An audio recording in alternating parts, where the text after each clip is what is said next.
Hi, my name is Clifford Hudis, and I am the CEO of the American Society of Clinical Oncology, as well as the host of the ASCO in Action podcast. About twice a month, I interview thought leaders in healthcare and experts in oncology, and we provide analysis and commentary on a wide range of cancer policy and practice issues. You can find the ASCO in Action podcast on Apple Podcasts or wherever you are listening to this show. And you can find all 9 of ASCO's podcasts, which cover a wide range of educational and scientific content and offer enriching insight into the world of cancer care at podcast.asco.org. The purpose of this podcast is to educate and to inform. This is not a substitute for professional medical care and is not intended for use in the diagnosis or treatment of individual conditions. Guests on this podcast express their own opinions, experience, and conclusions. The mention of any product, service, organization, activity, or therapy should not be construed as an ASCO endorsement.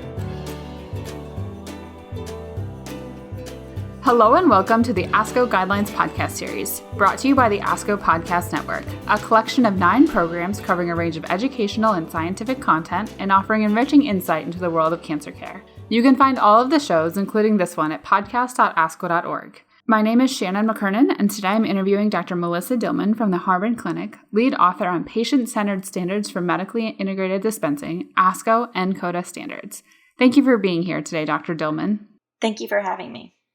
So first, can you give us a general overview of what these standards cover and the clinical context for their use?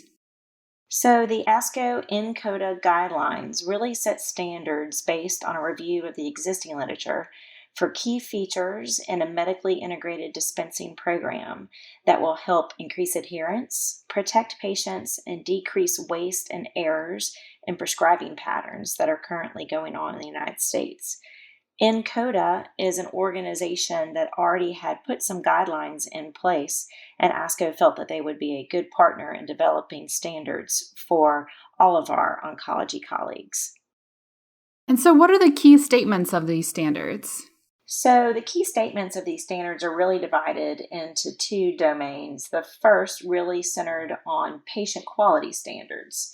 So underneath the patient quality standards are guidelines for how physicians should have direct access to a patient, how important education is of that patient regarding the importance of how to take their medications, when to take their medications, and how to report back to the physicians about how they're tolerating those medications. We also, under those patient-centered quality standards, set guidelines regarding monitoring adherence, safety while on the medication, regarding toxicity associated with the new oral drug that the patient is on. If they're getting a refill, making sure that there is accuracy in the new dose and that the patient still needs to continue on that same dose or a different dose. Benefits investigation, so specifically really looking at what are going to be the financial implications for that patient and how can the practice support that patient. That way that patient will continue on treatment without discontinuation of the drug. And then if a patient is no longer on that same dose or needs to change to a different medication, how to safely dispose of those medications. The second domain is really focused on health information technology and how there should be good documentation of all the things that happen in between the patient and the medically integrated dispensing pharmacy. Specifically, that may include drug information. So what drug is the patient going to be on? Who is the doctor prescribing it? Who is the team that is helping to monitor the patient's toxicities and tolerance of the therapy? What number of doses is the patient going to get in each fill, and how long will the patient remain on that medication? And what the diagnosis or line of treatment is for that medication. Also, it's important that we document in the medical record if a medication was discontinued and any adverse drug reactions. And so why are these standards so important, and how will they change practice?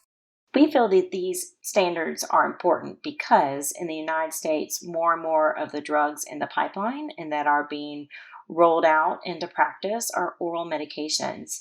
Oral medications are really putting into the hands of the patient what an oncology infusion nurse usually does.